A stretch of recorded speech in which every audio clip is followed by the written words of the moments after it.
যদি কেউ আপনার সামনে গল্প করে যে এই ঠান্ডার মৌসুমে আজ সকালবেলায় 1200 টাকা দামের কম্বলগুলো 15খানা বিতরণ করলাম, একটা লোক গল্প করছে, তা আপনি একটা অভাবী লোক, ওই সময়খানে আপনার একটা কম্বলের দরকার, তো আপনি একখানা কম্বলের কথা যখন এই লোকটা বলছে যে আমি আজকে 15 জনকে পেলাম তো 15খানা কম্বল দিলাম, তা আপনার একটা কম্বলের দরকার আছে, তো ফের আর একবার আর সেজে কুজে পরিষ্কার লুঙ্গি পরে চিরুনি করে তখন মোগরবের টাইমে যে আগে কহবেন জয়নাল ভাই হাকে এখানটা কম্বলগুলা দিবে না? না, আপনার উচিত ছিল যখন লোকটা গল্প করছিল যে 15 জন পেলাম তো ওদেরকে দিলাম, তো ওই জায়গাটাতে তোমাকে ঢুকে যাওয়া, হাজি এতটি লোককে দিলে আমাকে এখানটা দিলে না, জি হ্যাঁ তোমার দরকার আছে নাকি? দেখো তো 2-3টা ছেলে নিয়ে একখানা কম্বল নিয়ে লুটিপুটি করছি বাড়িতে, এখানটা দরকার আছে। তো তাকটাকে ধরতে হয়, সময়টাকে বুঝতে হয়, তাহলে পরে কাজে যশ হয়। আর সময় হারিয়ে দেওয়ার পরে যদি তাক ধরতে যান তো ঝড় থেমে যাবার পরে ছালালিয়ে আমের বাগানে গেলে যেমন খালি হাত ঘুরে আসতে হবে, ঠিক সেই রকমই ব্যাপারটা তাই দাঁড়াবে। যদি বুঝতে না পারেন তো এটা বুঝেন। রাসূলুল্লাহ একদিন ওয়াজ করছেন, ওয়াজ করতে করতে বলছেন সাইয়াদখুলুনা মিন উম্মতি 70 আলফান আল জান্নাতা বিগাইরি হিসাব। আমার উম্মতিদের 70,000 জন লোককে আল্লাহ রাব্বুল আলামিন বিনা হিসাবে জান্নাত দিবেন, বিনা হিসাবে এরা জান্নাতে যাবে। কতটি? 70,000। 70,000 লোক বিনা হিসাবে আমার উম্মতিদের কিছু জান্নাতে যাবে। রাসূলুল্লাহ যখন জান্নাতে যাওয়ার কথা বলছেন তো ওনার মুখ থেকে যদি একটা দোয়া বেরিয়ে যায়, একটা দোয়া আপনার জন্য, আমার জন্য, আর কাউরি জন্য, তো সাথে সাথে তো কবুল হয়ে যাবে। রাসূলুল্লাহ যদি খালি হ্যাঁ বলে দেন তো ওইটাই তো হয়ে যাবে। তো যখন 70,000টা লোক বিনা হিসাবে জান্নাতে চলে যাবে এ কথাটা শুনতে পেল, তখন ওই মজলিসে বসেছিল একটা সাহাবী, তার নাম ওক্কাস বিন মেহসান। উনি তখন সাথে সাথে নবীজির দিকে তাকে বলছেন, আয় আল্লাহ পাকের রাসূল, আল্লাহ ইয়াদউলি ইয়া রাসূলুল্লাহ উদউলি আইয়াজআলানিল্লাহু মিনহুম। হে আল্লাহ রসুল, আপনি একটু দোয়া করে দেন আমাকে যেন আল্লাহ রাব্বুল আলামিন ওই 70,000 লোকের মধ্যে একজন নিয়ে নেন, আর আমি যেন 70,000-এর ভেতরে একটা লোক হতে পারি। কেন যে আপনার উম্মতের মধ্যে থেকে 70,000 জন লোক বিনা হিসাবে জান্নাতে যাবে, তো আমাকে যদি ওই দলে ঢুকিয়ে দেওয়া যায় তো আমি বড্ড কপালওয়ালা হয়ে গেলাম। রাসূলুল্লাহ লোকটার আগ্রহের দিকে দেখে সাথে সাথে তখন মুখ খুলে বলে দিলেন, আল্লাহুম্মা জাআলহু মিনহুম। এ পরওয়ারদিগার, তোমার এই বান্দা ওক্কাস বিন মেহসান বিনা হিসাবে জান্নাতে যাবে, 70,000 লোকেদের তালিকাতে ঢুকতে চাইছে, আল্লাহ তুমি একে ওই তালিকার ভিতরে ঢুকিয়ে নাও। রাসূল দোয়া করে দিলেন। তো এমনি যেন তেন লোককে তো আর দোয়া করে দিলেন না। এই লোকটা কত দিনদার, কত আল্লাহওয়ালা, কত পরেশগার, যে এই মানুষটা উহুদ যুদ্ধের দিন লড়াই করছে, তো লড়াই করছিল তো হাতে ছিল তরবারি, তো তরবারিখানা লড়াই চলতে চলতে চলতে চলতে আধখানি থেকে একবারে ভেঙে টুকরা হয়ে গেল, এতটুকুনি বেঁচে আছে। তো ওইটুকুনি তরবারি নিয়ে কি আর লড়াই করা যাবে? আর যাবে না। রাসূলুল্লাহর কাছে চলে এলেন, আসার পরে বলছেন, আল্লাহ পাকের রাসূল, আমি বীরত্বের সঙ্গে লড়াই করছিলাম এবং আমার সামনে দুশমনকে আমি 1 টাকাও রেহাই দিই নাই, এত মন দিয়ে প্রাণ দিয়ে যুদ্ধ চালাচ্ছিলাম, কিন্তু দুঃখের কথা হলো এই আমার তরবারিখানা ভেঙে গেছে, আমি কি দিয়ে এখন লড়াই করব? সামনে যদি দাঁড়িয়ে থাকি তাহলে বিপদ, আমার উপরে দুশ্মনের লাঠি পড়ে যাবে, তরবারি পড়ে যাবে, তাহলে নিশ্চয় আমাকে বাধ্য হয়ে পিছনের সারিতে গিয়ে দাঁড়াতে হবে যাতে কোনো দুশ্মন আমাকে মারতে না পারে। আর আমার মতো বীর পুরুষ, আমি সামনের সারিতে থাকা লোক, আমি পিছন দিকে কেমন করে দাঁড়াবো? রাসূলুল্লাহ সাথে সাথে করলেন কি, পড়েছিল সামনে একটা খেজুরের ডাল, পুরাতন মরা খেজুর, একটা শুকনো ডালখানাকে তার হাতে তুলে দিলেন, আর দেওয়ার পরে বলছেন, আবু ওকাসা, এই ডালখানা দিয়েই তুমি লড়াই শুরু করে দাও, এর দ্বারাতেই আল্লাহ তাআলা তোমার লড়াই বরকত দান করবে। ওকাসা বলছেন, আমি খেজুরের শুকনো ডাল নিয়ে লড়াই চালু করলাম, আর লড়াই করতে আরম্ভ করেছি কখন, কোন টাইমে, কোন মুহূর্তে আল্লাহ রাব্বুল আলামিনের একটা অশেষ কুদরতে এবং কৃপায় আমার হাতের শুকনো ডালখানা এখানে মজবুত তরবারি হয়ে গেছে। আমি দেখে বুঝতে পারছি এটা ডাল নয়, এটা তরবারি। আমি ওই তরবারি দিয়ে লড়াই চালালাম। শেষের বেলায় নবীজিকে খবর দিলাম, হে আল্লাহ পাকের রাসূল, খেজুরের ডালখানা আমার হাতে ডাল হয়েছিল না, ওটা একখানা মজবুত তরবারি হয়েছিল। তাহলে এর ইমানের ভোল্টেজটা ভালো ছিল, নাহলে এত বড় কারিশমা এর দ্বারাতে ঘটবে কেন? এই লোকটার সম্বন্ধে নবীজি যখনও আরজি জানালো, একটু দোয়া করে দিন না, আমাকেও আল্লাহ তাআলা যেন এই দলের ভেতরে করে নেন। রাসূলুল্লাহ দোয়া করে দিলেন, আল্লাহ তুমি এই লোকটাকে ওই দলের মধ্যে করে দাও। এই দোয়া বলে নবীজি তাকে ধন্য করলেন। যখনই দোয়াটা শেষ হলো, সাথে সাথে আর একজন লোক এসে বলছে, আল্লাহ পাকের রাসূল, আপনি এই লোকটার নামে কিসের জন্য দোয়া করলেন? বলছে, ওই নিজেকে আমার কাছে ফরিয়াদ করে বলেছিল দোয়া করে দেন, তার জন্য আমি দোয়া করে দিলাম। ওই লোকটা 70,000-এর তালিকাতে ঢুকে গেছে। তখন এই লোকটা বলছে, আপনি একজনকে যদি ঢুকিয়ে দিয়ে থাকেন তা আমার জন্য একটু দোয়া করে দেন না, আমাকেও যেন ওই লাইনে ঢুকিয়ে দেওয়া হয়, আমিও যেন 70,000-এর মধ্যে থাকতে পাই। তখন নবী বলছেন, সাবাকাকা ওকাসা, তোমার জায়গাটা ওকাসা নিয়ে নিয়েছে। একটা দোয়া করার সুযোগ ছিল, একটাই দোয়া করে দিয়েছি, আর ওটা কে পেয়ে গেছে? তো ওকাসা পেয়ে গেছে। এরপরে তোমারও হবে না, আর কাউরি হবে না। কাকে বলে সুযোগ? কোন জিনিসটাকে বলে সুযোগ?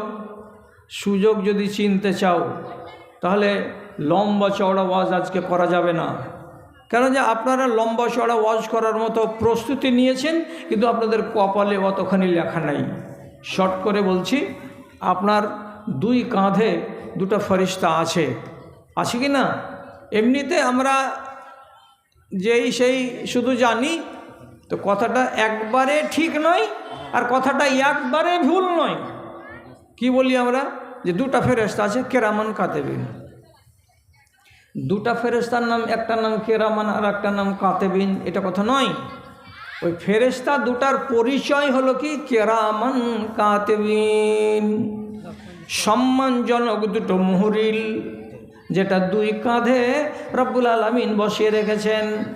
এই দুজনের ভেতরে একটার কথা শুনেন, নবীজি সহিহ হাদিসের ভেতরে বলছেন, ইন্না সাহেবা শেমালে, বাম দিকে আপনার যে ফারিস্তাটা আছে কাঁধে, লাইয়ার ফাউল কালামা আনিল আবদে সিত্তা সাআতিন, একটা কোনো আল্লাহর বান্দা বাড়ি থেকে বের হয়ে রাস্তাতে কোনো একটা অঘটন ঘটিয়ে দিল, কোনো একটা পাপ করে দিল, কোনোই একটা পাপ করে দিল, যেমনই মন তেমনই পাপ হোক না কেন, হয় কিছু চুরি করে নিল, আর না হয় কোনো রমণীর সাথে অবৈধ গল্পতে জড়িয়ে গেল, আর না হয় কাউরি মোবাইল মেরে নিল, আর না হয় কোনো মানুষকে অকথ্য ভাষায় গালি দিয়ে দিল, কিছু একটা অপরাধ করে বসলো, পাপ। এই পাপটাকে তো লিখতে হবে খাতায়। কেন যে কোনো বান্দার ভালো আর মন্দকে আল্লাহ তাআলার ফেরেশতারা লিপিবদ্ধ করছেন, এটাও তো কোরআনে লেখা আছে।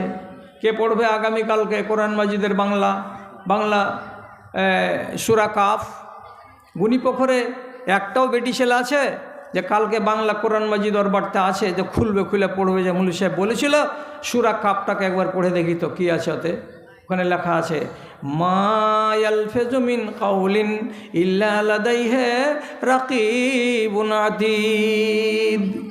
তোমার মুখ দিয়ে যা কথা বের হবে, ভালো কথা হলেও রেকর্ড, মন্দ কথা হলেও রেকর্ড, মা বললেও রেকর্ড, বাপুজি বললেও রেকর্ড, ওরে শালা যদি বলি সেটাও রেকর্ড, ওরে আমার বন্ধু যদি বলি এটাও রেকর্ড।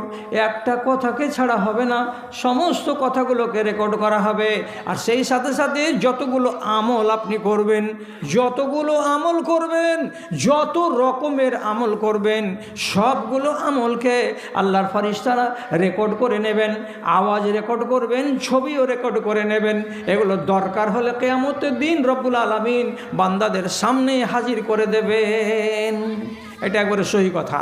এবার আপনার দ্বারাই একটা পাপ হয়ে গেল, আপনি এই পাপটাকে আল্লাহর ফেরেশতা তো লিখবে, তো যদি খাতাতে উঠে যায় তো আপনার আমলের খাতাটা প্রত্যেক সোমবারের দিন সন্ধ্যাবেলায় 3 দিনের আমল আসমানে উঠিয়ে দেওয়া হয়। একবার খাতা চলে গেল আপনার, কয় দিনের গেল? 3 দিনের। তারপরে আবার সোমবারের দিন রাত থেকে শুরু করে, মাগরিবের পর থেকে শুরু করে মঙ্গলবার, বুধবার, বৃহস্পতিবার, শুক্রবার, শনিবার, রবিবার, এই করে করে একবার যাবে সোমবারের দিন আর আরেকবার যাবে বৃহস্পতিবারের দিন সন্ধ্যাবেলায়। আবার এই 3 দিনের আমলগুলোকে আসমানে উঠিয়ে দেওয়া হয়। তারপরে আল্লাহ রাব্বুল আলামিনের নবী বলছেন, তোমাদের আমলগুলোকে সারা বছরে একবার আবার আল্লাহ রাব্বুল আলামিনের কাছে পৌঁছে দেওয়া হয়। তাহলে কি বুঝতে পারলেন?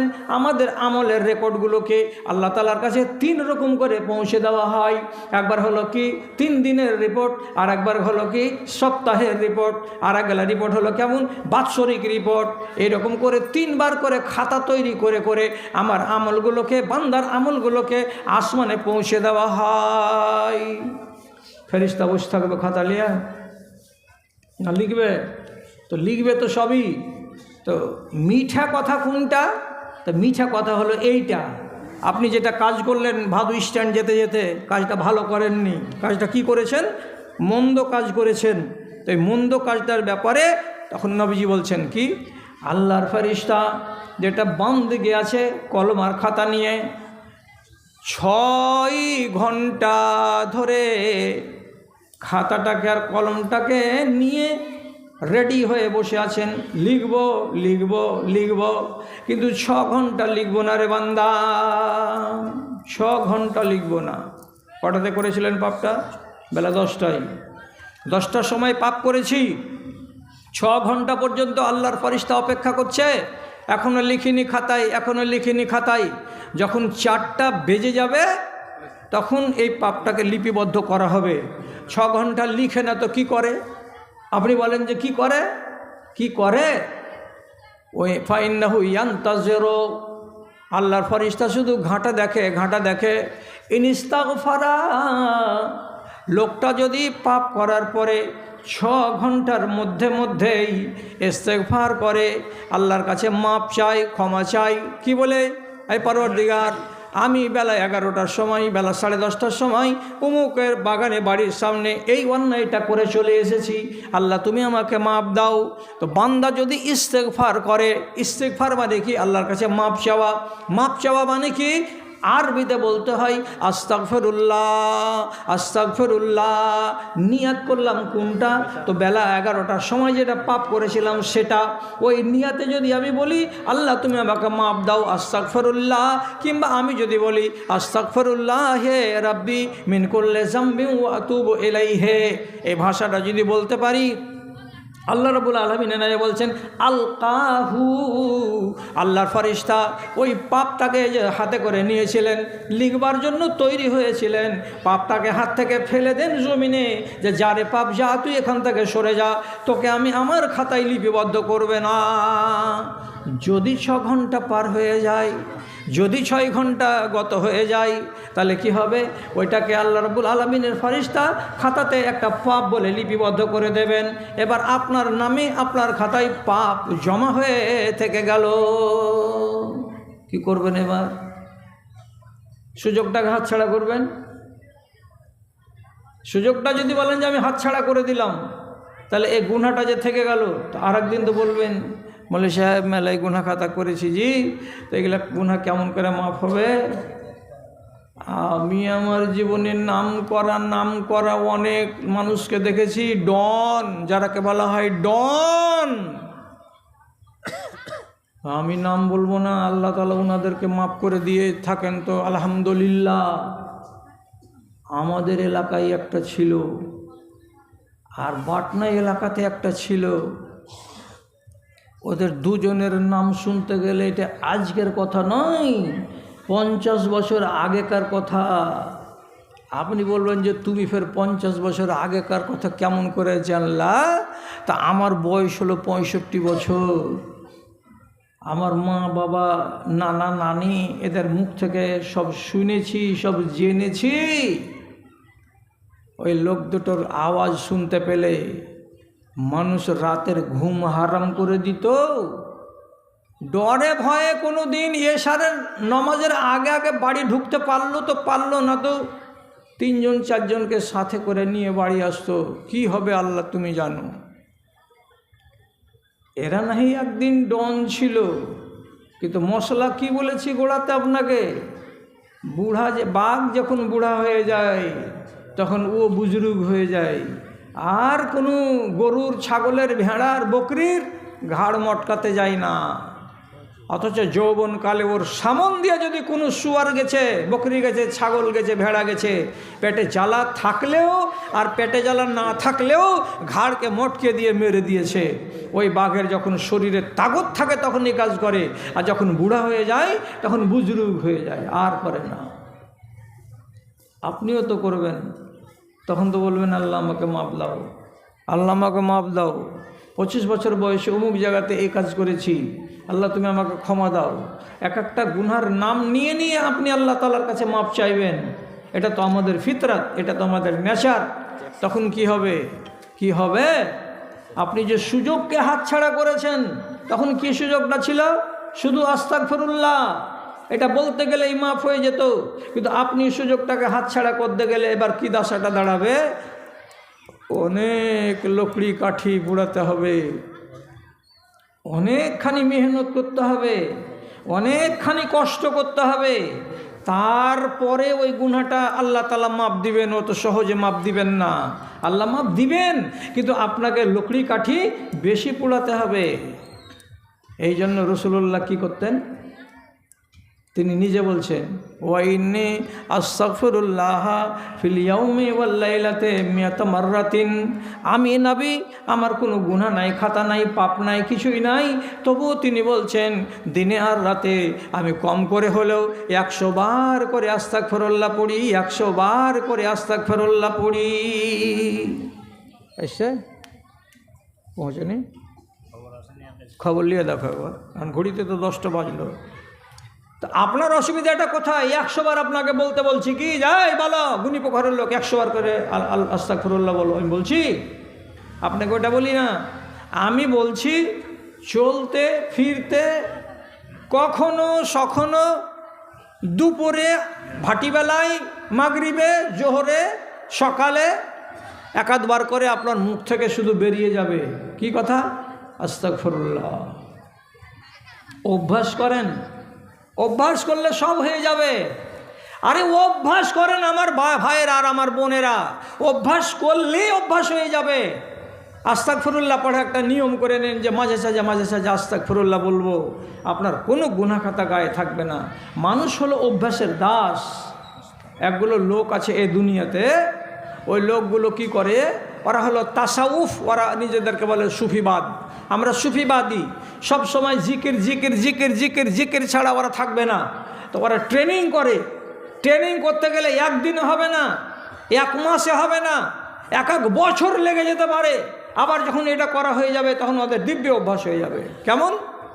ওরা নিন্দ পড়বে, তো ওদের নিন্দ পড়ার সাথে সাথে যতবার করে শ্বাস যাবে আসবে লা ইলাহা ইল্লাল্লাহ হবে। আপনি হাসছেন, নিন্দ পড়তে পড়তে কোনো মানুষ কখনো লা ইলাহা ইল্লাল্লাহ কহে? অভ্যাস করেছে এরকম। কি করে? ট্রেনিংটা কি করেছে? জ্ঞান থাকা অবস্থাতে বসে বসে শুধু এটাই ওয়াজিফা পাঠ করেছে। কেমন করে? শ্বাসটা যখন নিবে তখন লা ইলাহা, আর ছাড়বে তখন ইল্লাল্লাহ। লা ইলাহা ইল্লাল্লাহ, লা ইলাহা ইল্লাল্লাহ, অভ্যাস।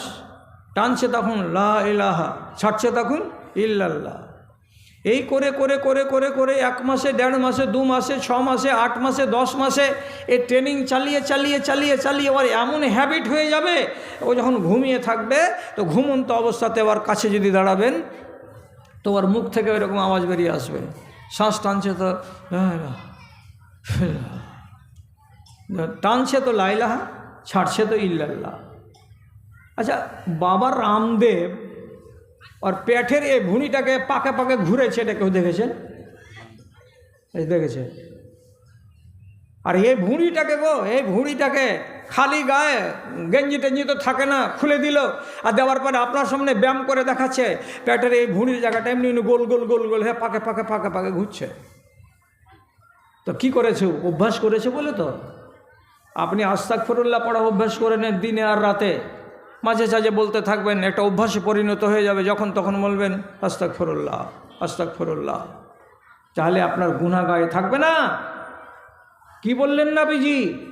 তোমাকে 6 ঘন্টা সময় দিয়েছিলাম বান্দা, পাপ করার পরে তুমি খেয়াল করনি। আজ তোমার মনে হয়েছে যে রে কী কাজ করেছি, আমি তো এত বড় গুনাহ করে বসে আছি, এখন আপনি মাপ চাইবেন। তা আল্লাহ তাআলার কাছে মাপ চাইতে গেলে এত পুরানা পাপের বেশি সময় দিতে হবে আর বেশি কষ্ট করতে হবে। কেমন? আর আস্তাগফিরুল্লাহতে হবে না। কি করতে হবে? আপনাকে রাত জাগতে হবে। আল্লাহ তাআলা কোরআনে বলছেন অবিল আসহারে হুম ইস্তাগফিরুন।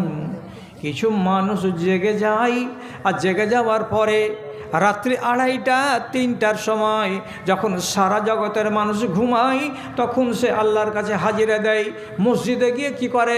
ইস্তাগফিরুন, আল্লাহর কাছে মাপ চাই।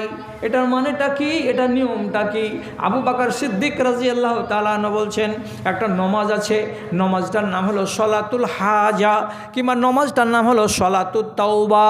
আল্লাহর কাছে তওবা করবেন বলে যদি নমাজ পড়েন তো হযরতে আবু বকর সিদ্দিক রাদিয়াল্লাহু তাআলা আনহু বলছেন ওযু বানাও রাতের বেলায় এবং সুন্দর করে ওযু বানিয়ে হালাল রুজি খেয়ে হালাল টাকার কাপড় পরে আল্লাহর মসজিদে যাও আর যাওয়ার পরে 2 রাকাত নামাজ আদায় করো। আর 2 রাকাত নামাজ আদায় করার পর এবার তুমি তোমার এই খাকসার হাত দুখানাকে আল্লাহ রাব্বুল আলামিনের সামনে খাড়ো করে দাও আর দেওয়ার পরে তুমি মাপ চাও আল্লাহ তাআলার কাছে। নিজের ভাষাতেই মাপ চাও, আরবিতে যদি পারো তো আরবিতে মাপ চাও, কিন্তু মাপ চাও রব্বুল আলামিনের কাছে। আর গুনাহটাকে জিকির করো, গুনাহটাকে আলোচনা করো, গুনাহটাকে উচ্চারণ করো আর করে টরে আল্লাহ তাআলার কাছে তুমি মাপ চাও। যদি এরকম করা যায় তো নবীজি বলেছেন ওই বান্দাটার যেই পাপের জন্য সে মার্জনা চাইছে আল্লাহ রাব্বুল আলামিন তাকে মার্জনা করে দেন। এমন পর্যন্ত সহিহ হাদিসের ভিতরে লেখা আছে লাউ বালাগা জাম্বা ইবনে আদামা ইলা আনানি সামায়ে। ওরে মানুষ, তুমি একজন মানুষ হিসাবে তোমার এত পাপ হয়েছে যে তোমার পাপগুলো আসমানের কিনারা পর্যন্ত পৌঁছে গেছে। তুমি পাহাড়ের সমান পাপ করেছো, তুমি তোমার এই মাঠ ভর্তি করে পাপ করে দিয়েছো।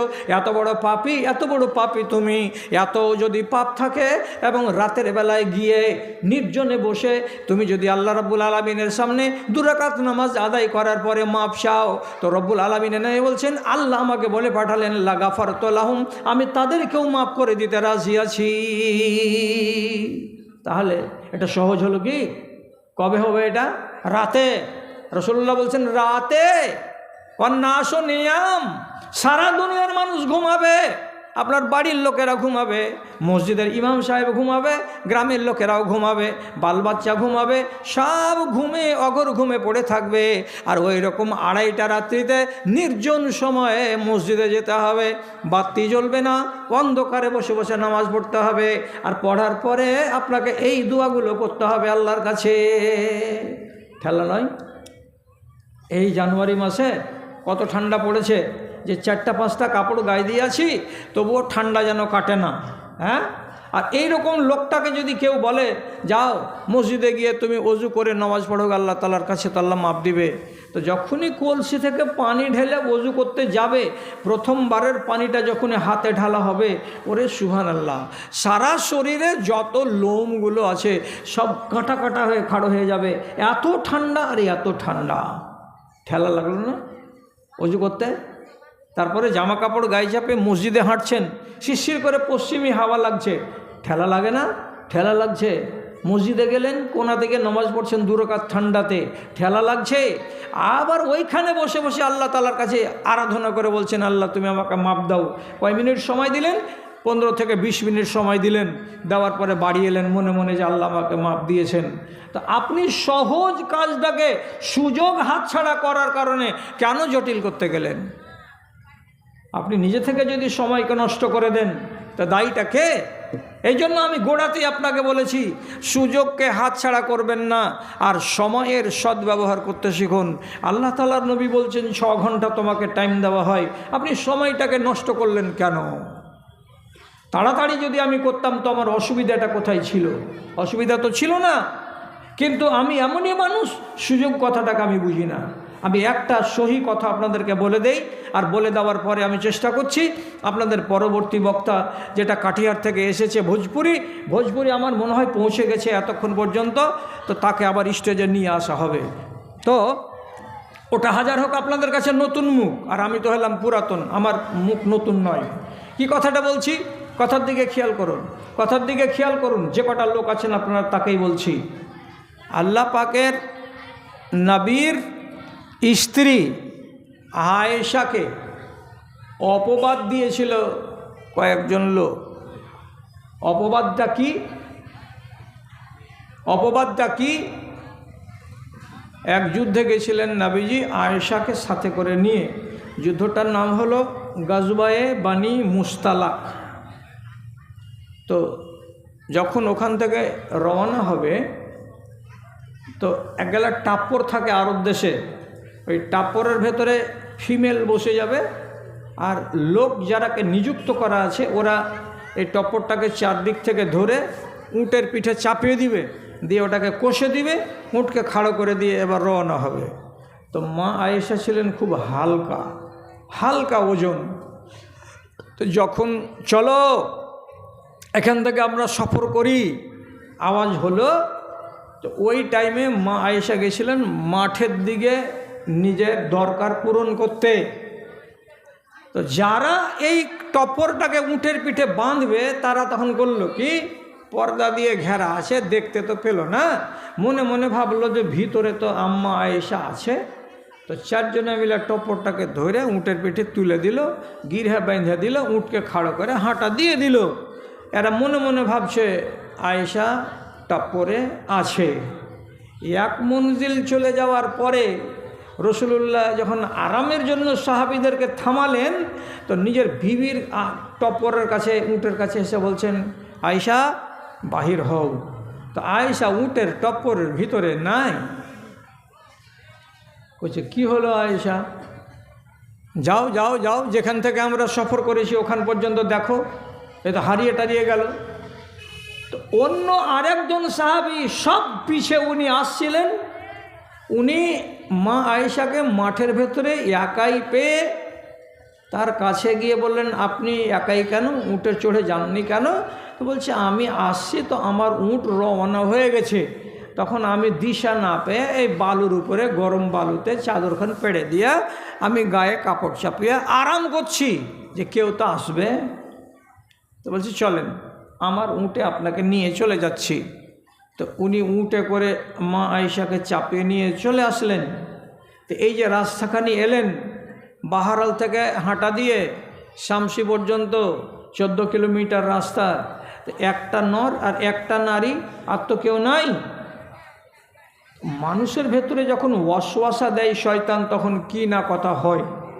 একটা একান্ত আপন লোক আবু বকর সিদ্দিকের রিশতেদার, তার নাম হলো মিস্তা, আর আরেকটা লোক তার নাম হলো হাসান বিন সাবিত। এরা আওয়াজ তুলল কি বলে, যে মা আয়েশা একাই একাই চলে আসছে, এত দূর রাস্তাকে অতিক্রম করে, সাথে আর কেউ নাই, একটাই মাত্র পুরুষ লোক, বেটা ছেলে। আমরা নাউজুবিল্লাহ আয়েশাকে পাক দামান মনে করতে পারি না, আম্মা আয়েশাকে এখন আর পরিষ্কার পরিচ্ছন্ন বলে দাবি করতে পারি না। নাউজুবিল্লাহ, হতে পারে তারা এই বেটা ছেলে এবং একজন মেয়ে ছেলে, এরা নিশ্চয়ই মন্দ কাজে জড়িয়ে হবে। দেখেন ধারণাটা কেমন জিনিস। এরা সাহাবী, কিন্তু ইবলিশ শয়তান কি কাউকে ছাড়ে? সাহাবী হলে কি হবে? নবী আলাইহিস সালাতু ওয়াস সালামকে দিয়েও তো ইবলিশ শয়তান ফুসকুড়ি মুসকুড়ি দিয়েও তো এক একটা ভুল করিয়ে দিয়েছেন, আর সাথে সাথে তখন নবীজি আল্লাহর কাছে তওবা করেছেন। তো আমাদের মতো মানুষ কি আর রেহাই পায়? দুজন সাহাবী যখন এই ঘটনা করে দিল, তো কত কষ্ট পেলেন নবীজি। যে আয়েশাকে ছেড়ে একটা ঘন্টা থাকেন না, একটা বেলা থাকেন না, সেই আয়েশার কাছ থেকে রাসূলুল্লাহ 40 দিন দূরে থাকলেন। মাঝে মাঝে একবার করে যাইতেন দেখতে শ্বশুরের বাড়ি। তো যাওয়ার পরে খাটের কাছে বসে খালি একটা কথা জিজ্ঞেস করে বলতেন, কাইফাতিকে, তুমি কেমন আছো আয়েশা? আর কোনো কথা বলতেন না। তোমার মন কেমন আছে, তোমার মাথা কেমন আছে, তুমি কি ভাবনা ভাবছো, আমি তো আছি তোমার স্বামী, তুমি ওগুলা ভাবনা চিন্তা করিও না। কোনো কথা নবীজি বলতেন না এবং দিশাও পেতেন না যে কি করবো রে আল্লাহ, আমার বিবি সম্বন্ধে এত বড় দাগ লেগে গেছে। আমার বিবি যদি সত্য হয় তাহলে আমার কি হবে, আর আমার বিবি যদি মিথ্যা হয় তাহলে তার ফয়সালা কে দেবে? একে ওকে ওকে ওকে রাসূলুল্লাহ জিজ্ঞেস করে বেড়েছেন, কি করবো গো, কি করবো গো।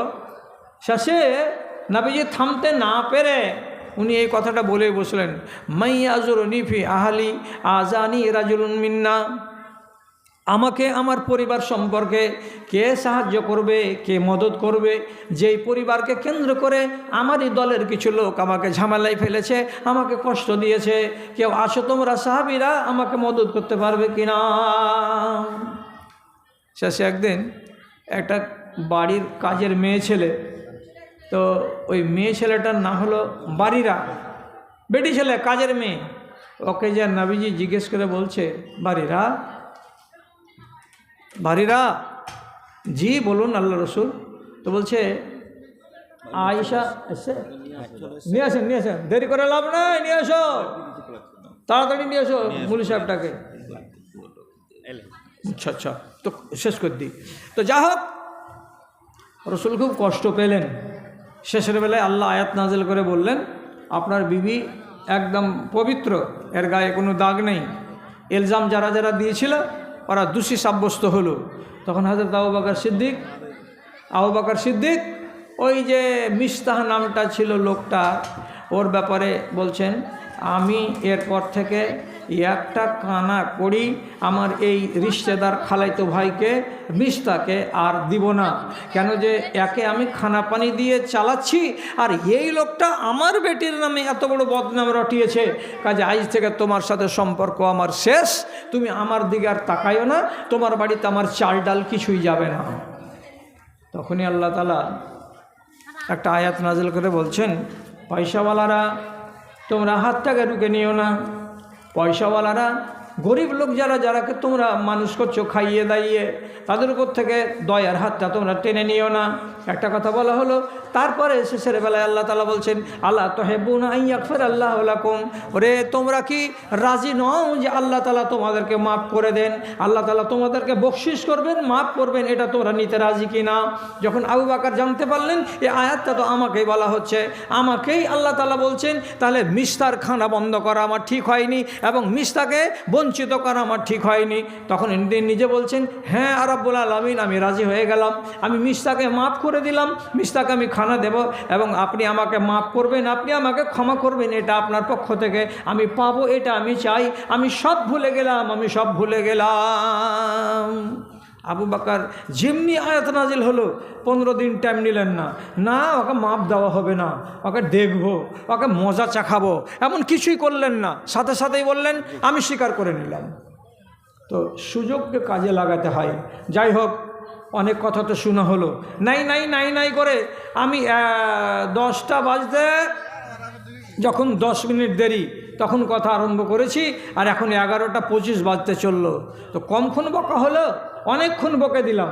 ওইটা বক্তা চলে এসেছে, আপনাদের সামনে চলে আসছে। তো ওর আসার আগে আগে 2-4টা পয়সা করি যারা এডিকার মহিলাদের পক্ষ থেকে 3000, মহিলাদের পক্ষ থেকে 3000 টাকা এসেছে।